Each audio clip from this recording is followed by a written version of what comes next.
We're deep into October, so there's only one thing for it. A trip to Captain Morgan's Mojito Island.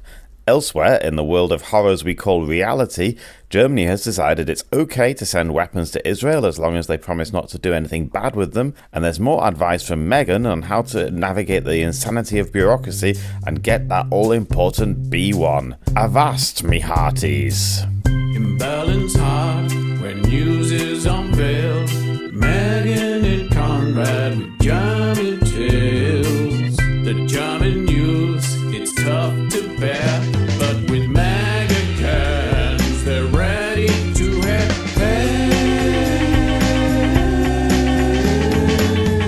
Conrad, daily news at hand. Meghan feels to spare time to crack those cans. With each sip she takes, the mag is her shield. But will it last the news? 'Cause that was the deal.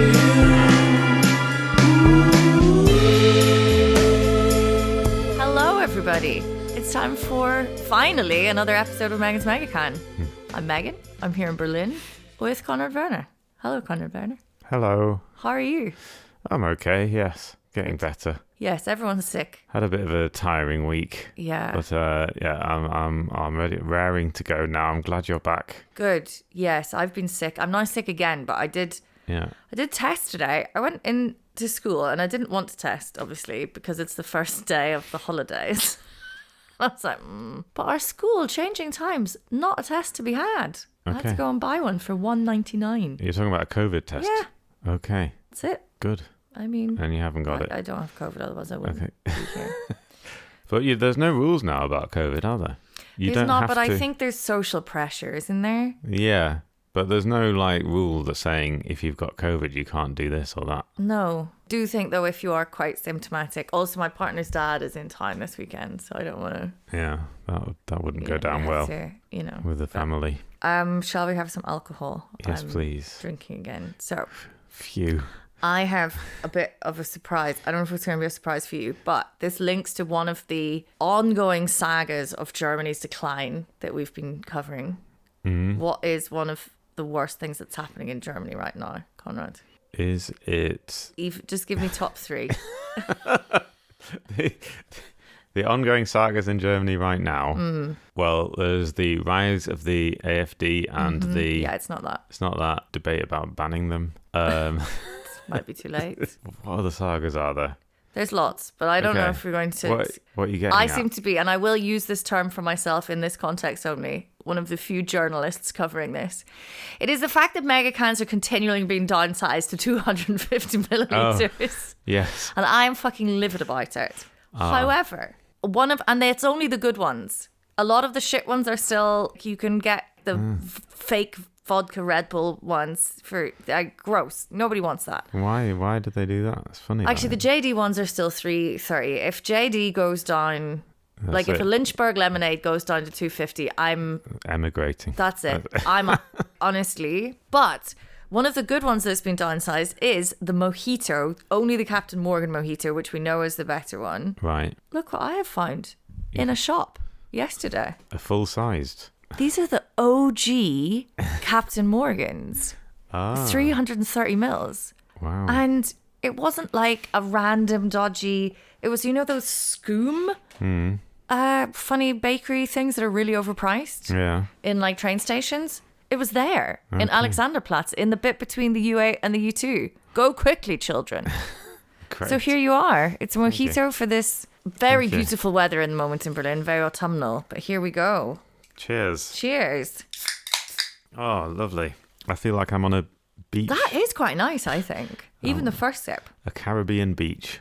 It's like drinking a Caribbean beach. Yeah. God, I would like to be in the Caribbean right now. I have a small megacan story to tell because I went to London. Ooh. And I drank an espresso martini megacan. Oh. Well, it doesn't count as a megacan because it was obviously in the UK they're only 5%. So unless you get some of the ones that are they're either 5% there or 29. Yeah. I mean, it was very sweet. It was basically like drinking an ice cream. Yes. A sort of melted ice cream. Was it good? It was all right, yeah. Not bad, yeah. It was it had a bit of martini. Did you notice the 5% missing? Yes. Yeah. I mean, it didn't. Yeah, I'm battle hardened after whatever 150 episodes of this. I know.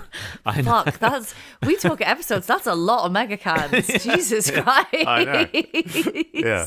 So yeah, like I've built up an immunity to sugared drinks, alcoholic drinks. So yeah, I did notice that it wasn't as strong. Yeah. I had already had a couple of pints as well, so maybe... It's a dangerous time to have an espresso martini out of a can. Yeah.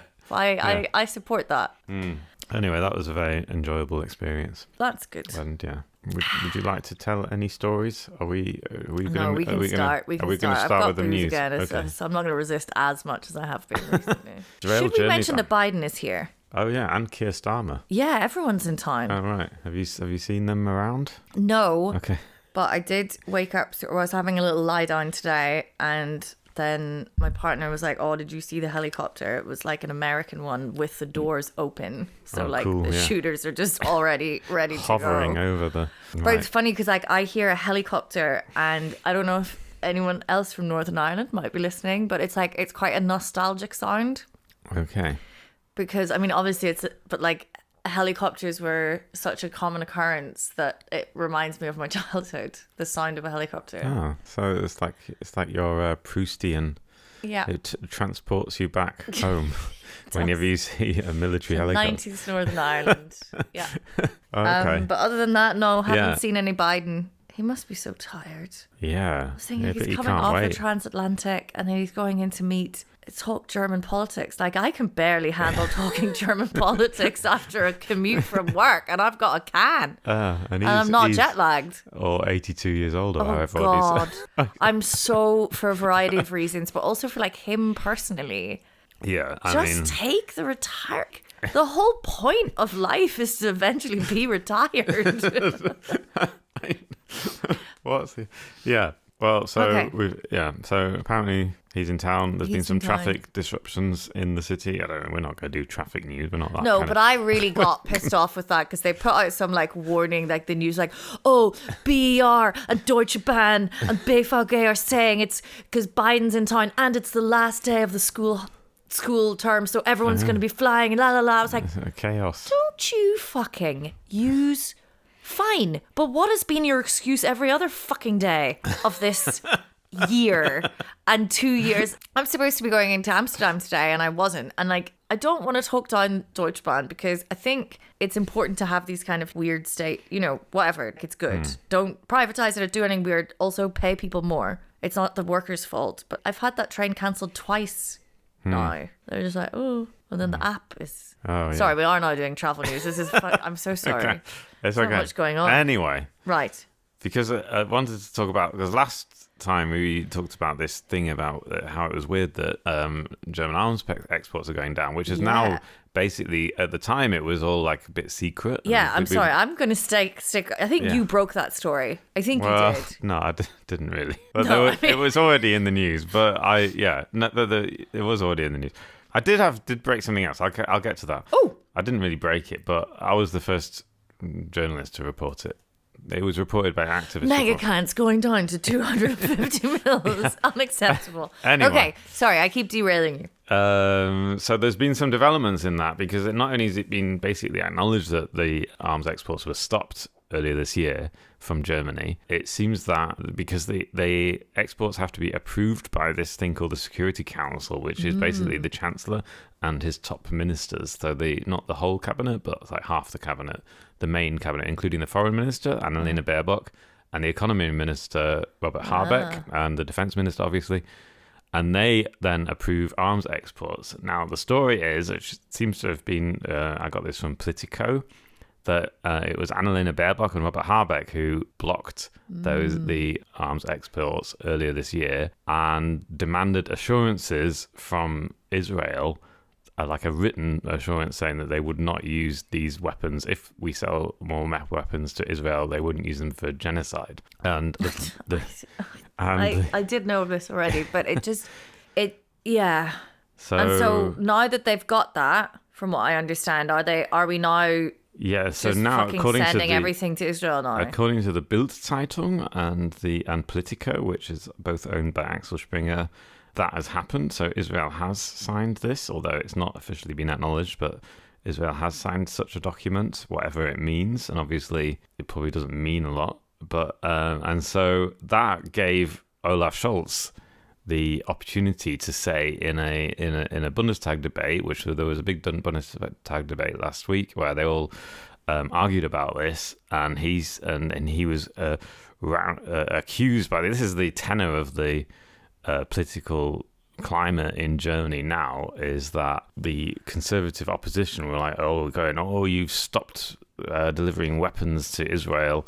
What happened to your solidarity? Does it mean anything? And then Olaf Scholz was because of this document was able to say, not only have we always delivered weapons to Israel, we will continue to deliver weapons to Israel. And he said decisions have been made in the cabinet to ensure that weapons will continue to be delivered to Israel. That was sort of so it sort of develops in a little bit like that. But that's where we are now in Germany. That's the tenor of the debate. Like, it's not whether or not genocide is being committed, but whether or not Germany supports Israel or not with weapons. That's like just gives you an idea of how fucked up everything is. It's just, and like Annalena Baerbock gave a speech, I think, in this debate as well, which like a friend sent me an excerpt of. And like, honestly, from her, it's a mixture. And she's obviously in this position now where the Greens are doing so badly, and now she's being accused of not supporting Israel. Yeah. And so the speech is like this odd mixture of the most hawkish shit I've heard from her. And then also, like, at best, this mealy-mouthed, our Staatsräson is like civilian rights or civilian protection and the security of Israel. It just seems to be that the only way that we can deal with anything is like a completely decontextualized. Yeah, I mean, yeah. And she starts her speech with this, like, you know, remembering the victims of October 7th, which I think the debate was like October 10th, which is like totally right to do. But it's also very odd to then not mention in a speech. Is it so much that she can't even, like, why didn't she just say we had our concerns? Because it's just a very, like, she does sort of say, oh, look, we have to do what is right. But it's all meaningless anyway, because you've got this Germany is potentially facing its second international genocide trial within a century, and we are still, it seems the lesson we've learned, we still haven't like the last time the sort of paperwork was so damning, like you go and look at the Wannsee conference and like, oh my god, they wrote it all down, it was all like in the minutes, and now they seem like, yeah, but it's fine because we're going to have our paperwork in order this time. And it's like, it's not, I don't know, like, and I do understand, I don't know, like, I'm not really doing enough, but it's not like I can't really do anything. I don't know, I've been feeling just like fucking awful this week about this, and I know it's like, what is just so horrifying is white lady hand wringing, but no, I mean, yeah, it's just so horrifying is that it's almost like to just point out that the 40,000 Gazans have just been massacred. Even to suggest that is that is maybe wrong. The scariest part of her speech is that means that you're not supporting Israel enough. Just to even point it out, to say that is wrong. And it's and like still this thing that she mentions, when terrorists are, you know, willing to hide behind people and schools and hospitals, then we get into a difficult area because the UN resolutions are called into question because the terrorists have endangered them. I'm like, well, we can't rely on Hamas to like fucking safeguard civilian life. They just seem to be like, oh, well, the Palestinians, Hamas is responsible for them. And what can we do? And I was like, I don't know. And this is in a debate where like there's now a new front opened on this war and a new civilian population that has been. I mean, even France has now started saying, "Oh, we're going to have to stop delivering weapons to Israel," and has been roundly criticised by the Israeli government for that. And it's a bit of. Germany has a history of being on the wrong side of history. It just loves the wrong side of history. It's like you're trying to, It's, I mean, yeah, I do find it quite embarrassing and shameful. Yeah. It is. tenor of the debate. Anyway, I did have to say that I had a little scoop. Ooh, yes. It's not really a scoop as such because I was told it by an activist from this Shadow World Investigations, which is like an arms dealing investigative group. Someone I know there told me this, but it seems that Germany is not only supplying Israel with weapons, but there are these Heron drones, which are kind of like war drones. Nope. So this was a massive... What is interesting about this is the culture in Germany has really changed on these drones, because it used to be like a taboo to have armed drones, especially in the context of the war on terror, like in the sort of 2000s and the early 2010s. It was considered taboo for Germany to acquire armed drones because they were really associated with this extrajudicial killing that was going on in Yemen, and there was like all these human rights issues with it, and there was like a debate about whether or not, because a lot of them were operated via Ramstein. Yeah, so I the remember American we talked about this ages ago. Yeah, so via Ramstein, there was a lot of these American drones were used to, do extrajudicial killings in Afghanistan, Pakistan, against Al Qaeda or whoever, just to show how far the debate has gone. Like in the early 2000s, it was like the SPD was against Germany acquiring armed drones because of this, because of the public opinion was so against this war on terror and so against this this feeling that this isn't a just way to just murder people, and then under Merkel struck this deal with Israel where basically Germany leased a fleet of 6 of these Heron drones, and these are quite big drones. They can be armed, but they don't but have Israel to be. have said they won't. So these are Israeli drones that Germany leased, that the Bundeswehr leased to practice on. They were basically training. Israel loaned them to us. Yeah. I was going to say, I was like, do we have such sexy stuff in the Bundeswehr? I'm using sexy very... Imagine a certain genre of person would find it sexy. So they leased these drones and they paid for them. It was a very expensive contract. It was about €1 billion for 6 drones, but it was because they were supposed to be like training on these drones into the future up to 2030, when Europe would acquire its own armed drones, and therefore it wouldn't need to lease these Israeli drones. This is the reason why they leased them rather than bought them. Okay. And they were going to be trained on these in Israel. So Bundeswehr soldiers went over to Israel to train on these drones. This is all a few years ago. And 2 of these drones never left Israel.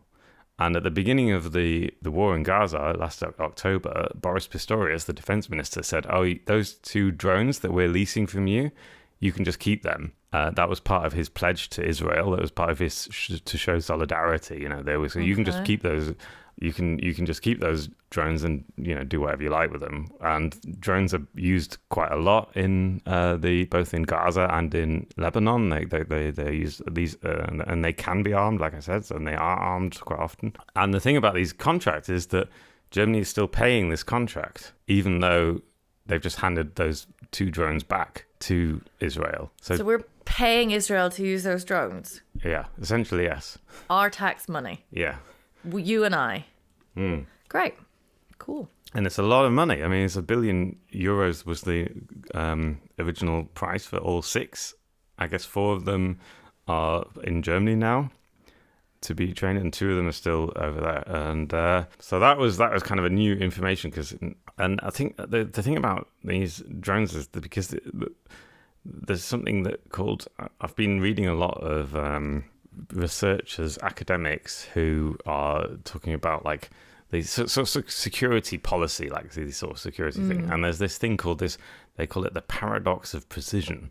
So because as weapons have supposedly become more and more precise, so they can they when they attack a tower block in Beirut, they can literally choose which floor of that tower block to blow up. Yeah. And this is supposed to be like really precise. And the paradox, and drones are really, really good at that. And you couldn't do that with a plane, because drones can kind of hover for a long time. They can do a lot of surveillance before without endangering any soldiers. So they can hover for a long time before and after, and they can do more surveillance. So the paradox of precision is that because these weapons have become more and more precise, the inhibitions about using them are much lower. So that with a plane, you've got a much more indiscriminate kind of blowing things up. But then you're less likely to use the plane because you don't want to get the bad press or whatever. And with the drones, you just feel like, okay, we can blow up within like 10 meters. We can blow up this and this thing or that thing, and therefore they're used much more readily. And then as a result, overall, more civilians are killed because you're just using more and more, especially in densely populated areas like Gaza and southern Beirut. Full, from what I understand. It's just full of people. Anyway, so that was just like what I was... Yeah, that is kind of interesting, because this is what you also hear about, like, oh, well, it's like precisely targeted and all this stuff, but you're like, there's still collateral damage, which is a disgusting way to talk about people. And like, I don't... So anyway, yeah, so Germany is apparently still paying for those leases on those 2 drones that are probably being used by Israel now. Yeah. Other news? Oh. We were going to do... I quite liked... at the last episode, you kind of introduced Megan's Citizenship Advice Corner. Yeah. So... It's a bit of a... Didn't find a good segue there. But anyway, Megan's Citizenship Advice Corner. Yes. So what was I saying? I was saying on the different language schools. Yeah. How do you become German? How do I become German? So at the moment... The last hurdle for me is the Einbürgerungstest or the Leben in Deutschland test. And I think I was saying like how difficult it is to get an appointment. All the Volkshochschule seem to be. But I did have success with BSI, who got back to me. No, I then, because of some health stuff, missed the appointment. So they will contact you if you email them. I was supposed to do like a muster email, wasn't I? Which I didn't really do. But you just use ChatGPT, write it in English, and then... Yeah. Oh, right. So you have got an appointment for your citizenship test or not? So I was offered a place for the end of October, which is like not that bad. And I have a sneaking suspicion, I don't know this yet, but my friend is also doing the same one at the 29th of October, so I'll be able to update how she gets on. I missed it because you have to then go in person and show your ID, basically. Mm-hmm. And then they register those tests with the Bundesagentur für Migration, maybe? BAMF? What's BAMF? Whatever. Anyway, some state authority. They're allowed by the state to have these tests. Yeah, it's the migration authority, right? Okay. But they have to have everyone's details and stuff. I would imagine that people understandably try and cheat the system a little bit here because they only require B1 German for citizenship, but this test that you have to do of all these like sort of tricky multiple choice questions it's way above, I would say, B1 German, which I will explain now for people not familiar with the European framework of languages. Spoken interaction, that is, you can have unprepared, spontaneous conversations, but about familiar topics. So your hobbies, what did you do at the weekend? Okay. Where are you going on holiday? Travel, current events, maybe, like the football. This is B1.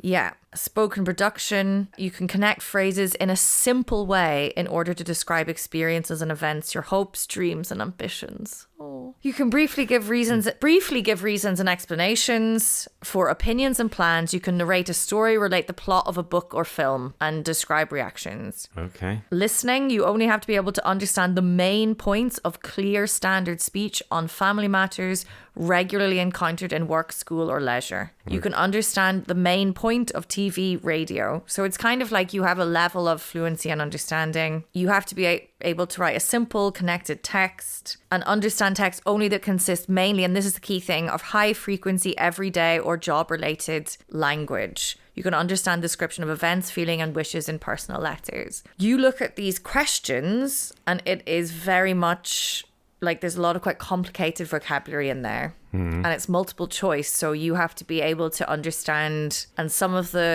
if you're operating at B1 level, I'm getting a bit like language teacher nerd, like you will be working a lot with kind of verbs and nouns and knowing what those big things are in a sentence, I would say, and being able to get the main points of them. But if you have multiple choice answers, you often have the same noun. I had one like you had to pick where do you go to Anmelden or something, and it was like a lot of just slightly different variations. It's just a lot trickier, I think. So I think people probably try and get like someone with better German to go and do the test for them, which seems fine. So hang on, there's two different things here, isn't there? There's the language test and the Einbürgerungstest. Yeah. So do you need to get past the language test first before you can do the Einbürgerungstest? Or I don't think you have to do them in order. You just have to submit those things. Right. Okay. So you just got to get the two certificates together and then do them. But I think if you go and do, for instance, like an integrations course at the Volkshochschule, if you can afford that, or if you can get it subsidized. Oh yeah. Then they will do those two things in one. What do you mean on the same day? Well, I think they put you into those exams. And if you have time and the inclination, I think that's also a good offer because there's places on those still. Right. It's about €260 up front. And then you do the course. And I think you do the sort of, it's integrated. I don't know about the exact things of the test, but I know that a friend of mine did her B1. And as part of the B1 course and test at the end with the certificate, she also has the Leben in Deutschland. Oh, so they Or just the sort of Einbildungstest. integrate the one into the other. So Yeah, the because language it's like test an integrated Right. thing. Oh, Yeah. okay. We also had advice from a listener, Oh, yes. Audrey. Lovely Audrey. Yeah. Do you have Audrey's? Because I've probably not. Yeah, I've got it here. You have it here because she... Yeah. She shared her experiences with the Einbürgerungstest. Yes. Which is very kind of her. And she said that test appointments do show up on the VHS site, which is the Volkshochschule site. And she said if you randomly search that page every now and then, you can you can occasionally get a test date. Yes. At random. And then she says the next step is actually signing up for it, which you generally have to do in person. Each Schule has its own process for doing this, but the info should be on the page for the test date. Some of them you just go when they're open and ask to enroll. Most of them seem to have specific times and days when you can go up. And then she says she went to a specific place in Mitte in Berlin to do this, and she found an open test date and she had to wait for 3 hours. Yeah, and she also makes a very valid point, which I think we're all thinking is that the actual getting of the test is part of the test. Because this is a test, it's not a language test. It's like how integrated are you in Germany? Like how much do you understand the politics, the history to a reasonable level and the systems. Essentially, how much patience do you have with the bureaucracy? Exactly. Like how much do you understand that this country, regardless of how many times it's going to get it in the dock for genocide, runs on paperwork. Okay. But yes, thank you very much, Audrey, for sharing. I've also, So she says the short version of this is check the VHS page regularly and be ready to drop what you're doing and go and stand in a long line somewhere. That is her tip for how to get your test done. That's just life in Berlin, isn't it? Like be ready to drop all your everything and go stand in a line, whether it's the Volkshochschule or the Bürgeramt or the Ausländerbehörde or Berghain. It's just get ready to queue. Get ready to queue. Which is actually one thing they used to say about the GDR. Maybe not that much has changed from GDR days. No. People apparently in the GDR, people just used to, if they saw a queue, they would join it because they didn't know, just because there must be something at the end. They didn't know what they were queuing for, but they thought whatever they're queuing for, it must be worth it because there's so many people queuing. It was like often a fridge or a car or something. In this case, it's becoming a German citizen and having basic rights. Yay! So, if you are in a position to, please do become German because we need as many of you. We need all the votes we can get. And I will say, I think there's a standard fee for the test, which is €25, which is not. And that seems to be whether you do it with the Volkshochschule or privately. Right, okay. Which I will say about Germany, they don't like scalp you for things like visas and stuff like this. It's just impossible to get them. So it's kind of like Schrodinger's. It's not. I've never understood how to use that Schrodinger's cat thing. I think I'm a bit drunk. I haven't been drinking very much recently. I haven't had a mega can for ages. How's your have you finished? Pretty much. I'm down to the last fifth. Conrad. Well, I'm just so happy to have another mega can, a real one. I know. A proper just got stubby encouraging. can, not like... Yeah, it feels so much more satisfying in your Doesn't hands. it? It's the whole point of the... It's got a good girth. Exactly, it It's does. all about the girth. It is about the girth of a can. I'm sorry, like a tall, thin can that's trying to be fancy is like a can that's lost its way. You're Yeah. drinking a fucking can of booze. You're not Yeah. kidding Yeah. anyone You need that it's something fancy. to really grip. Even if you're drinking like fizzy prosecco or something out of it that could be construed as fizzy, it's in a can. Let's all just call a spade a spade. What else was on my list for things for us to discuss today? Well, I don't really want to get into it though, but I do want to talk about my friend who Yes. wants to become a bus driver. Well, this is linked to our thing about like how Yeah. fun is it to integrate into Germany? Okay. Well, we'll go through it quickly. Yeah. But basically, we've done all this stuff about learning German, and you have to learn German to become a German citizen. But increasingly in the labour market, German is not a skill that you need. No. So there's quite a lot of jobs. So especially in Berlin, where there are a lot of startup companies Yeah. moving in, and apparently there's been I don't have the figures in front of me, but there's been an increase in the number of startup companies where the business language is English, but they don't need any German at all. And there are a lot of jobs. So my friend works at the Amazon sorting center outside Schönefeld, and he said that there were no other German people there. And most of them are from South Asia or Africa, and they get along fine, and they kind of tend to the only language that everyone speaks is English. So they kind of even the German people who work there, the few German people who work there just speak English because that's the one language that everyone understands. So I did a sort of an article about whether or not you actually need to speak German to live in Germany, which I'm sure will go down really well with the AfD. With my investigation here. And so there were like a lot of what was really interesting was that basically quite a lot of people, you don't really need it. And the other thing is that you don't really have an incentive to learn German other than for the sake of it, because unless you really want to integrate into German society, I guess you have some reason that makes you really love Germany, or you've got a German partner or some reason. There's not really an economic incentive to learn German, and what is more, the Volkshochschule courses and the official courses that you can do are extremely time consuming. They're like 4 hours a day. And 5 days a week. During the day, there's no who is able to work around that. Like you can't really have a job and learn German at the same time if you do the normal courses. So a lot of people who come here, they end up getting a job at Amazon and then just trying to they just sort of muddle along. They work through these things, and there's kind of this issue about what is but at the same time the bureaucracy of demands that you learn German. So if you go to the job center and try and get them to help you find a job, they will require either you to speak German or for you to bring an interpreter who speaks German. And in my friend's case, he spoke English. He speaks English very well, and the woman in the job center, who was his the official he spoke to, she spoke English pretty well, but she said, I can't speak to you in English because the rule is you have to have a German speaker. Yeah.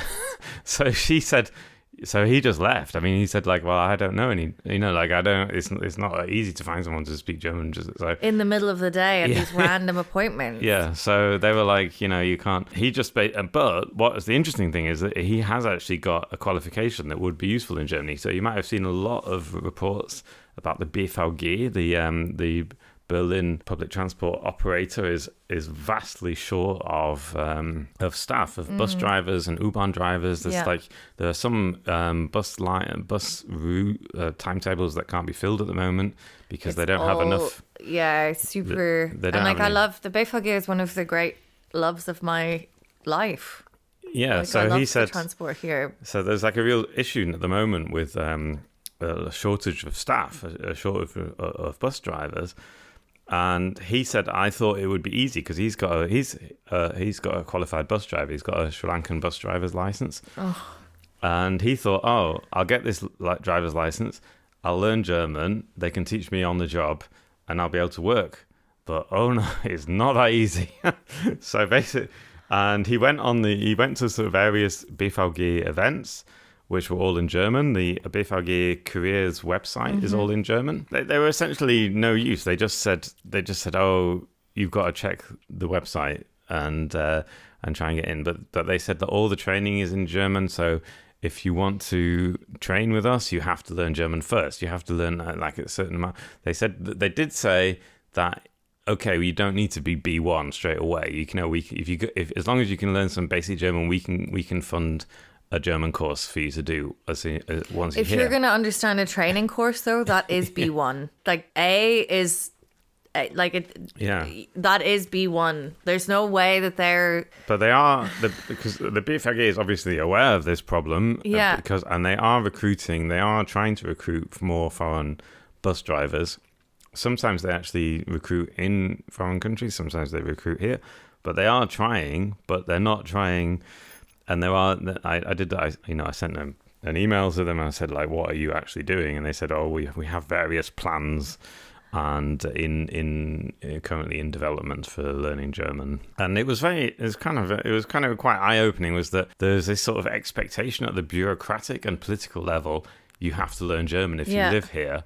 Whereas the reality on the job market is, if I'm going to live here, I don't really need German, because even if I did want to learn German, it would take so long, I would never be able to earn the money. It's an impossibility. Yeah. And to learn German to B1 standard is like a big... Yeah, it's hard. It's hard. I mean, it's a big commitment. But also... You've got to. So, and it's how much German do you really need, like, as a bus driver? They're famously, like, part of the training seems to be a grumpy so-and-so who doesn't ever make conversation with anyone and just shouts into the microphone like this so no one can understand it anyway.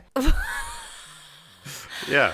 And I can understand, like, for emergency things, whatever, but you can easily, if you say, okay, we have an English training Laufbahn, like, route where you can get in as an English trained thing, and then there is this is your emergency vocabulary, and you need to run through these emergency situations in German and show that you can have 112 call. But I would imagine they speak English anyway, because half the fuckers, they're going to be ringing it and not speaking German in Berlin anyway. Yeah. So you can make yourself understood, but there's a and I can kind of understand this. Like, I don't want to sit here and say that you shouldn't learn German, and I complain about it a lot, and my whole shtick is, like, particularly at the moment, Germany sucks. I love being able to speak German. Like, it really does enrich my experience of living here. And even, like, when my German wasn't as good, like, when you can have these little interactions with people or make friends with, like, much older people, stuff like that, it is great. Yeah. Like, learning languages is cool, but it should be something that is an exciting invitation or add-on. And if the reality of the job market, you don't have to learn German, and I can't get a U8 at a reasonable time because, like, I'm sorry, on a train? Literally, when do you ever talk? Never. No, and it would be it's easy to do emergencies. Like, fucking air traffic control is all in English. Yeah. I know that. What should happen, what would be a reasonable thing, is if companies that need workers could introduce sort of bespoke language courses for their job, which, like, there is a certain amount of language you need for certain things. But the problem at the moment is that they're just saying, they just sort of put it all on the state or whatever, and they just say everyone needs B1. And if you want to do B1, you've got to do 6 courses of 100 hours each of 4 hours a day. And so you can't work. So you either work or you don't. It's just not efficiently organized at the moment. How do other countries do it? Is what I would like to say to Germany. Wow. Germany is a strange case because it's such a dominant economic power, but linguistically is an anomaly. I think Germany's probably more open to people not speaking German than other countries. I mean, like France, for example. In France, you've got to speak French. I mean, the French are a law unto themselves. Like that is the only other country I can think. So I think there is sort of, but what I just think it's like so bureaucratic in Germany that you can't really. It makes it very difficult to integrate, even if you want to integrate. It makes it quite difficult. Yeah, it's even I can't understand the bureaucracy, and I've done all the good little migrant things of learning the language to like a high level and getting a certificate, and I still get things where I'm like, what does this letter want from me? What do you want? And you really notice the difference when you're at home or you get a letter, which I ignore, for instance, the Students' Loan Company. Actually, that's probably a bad example, but like, I had to renew my British passport. The world of difference between how those instructions were broken down to make it very accessible to non-native English speakers, maybe older people who have visual impairment or reading literacy difficulties. Yeah. Like my sister's doing a PhD, so she runs lots of medical studies, and she says that you have to have your documentation, all of the explanation for anyone that like any patients that you're bringing into your clinical trial, there's a certain reading age and it's quite low that you have to have all of your documentation in, and that will be screened and like sent back to you if it's not good enough. Whereas here you get like an arts brief and I'm like, what? What? What do you want? And you always like, are you just telling me something, or we need your main place of residence. This means the place where you live most of the time. So that's your there's a C2 sentence and then your B1 explanation. But Germany, it's just like Amtssprache, this is impenetrable. Yeah. You need to learn German. Yeah, you don't know if they're just telling you something or they're asking you something. Literally nothing. Literally no idea. Anyway, we love this country. And we're glad to be here. I don't want to have to go to a country where mega cans are not 10%. Which is just a country without mega cans. Anyway. It's all right. Christmas is coming. That always gives me a lift. Can't wait. Got Halloween soon. All right. I think that'll do for today. Or do you want to add anything? I cannot believe how drunk I am after that mega can. I think it's a good time to end. It is. Thank you very much, Megan. Thank you. I had a great time. I hope everyone takes gentle care of themselves. Yes. Look after yourselves and look after your friends and neighbours. Yeah. Bye. Bye.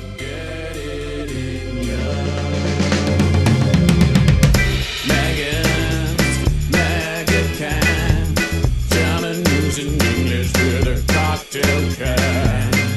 The German news, it's quite a test. With Megan's Mega, you're feeling refreshed. Ooh.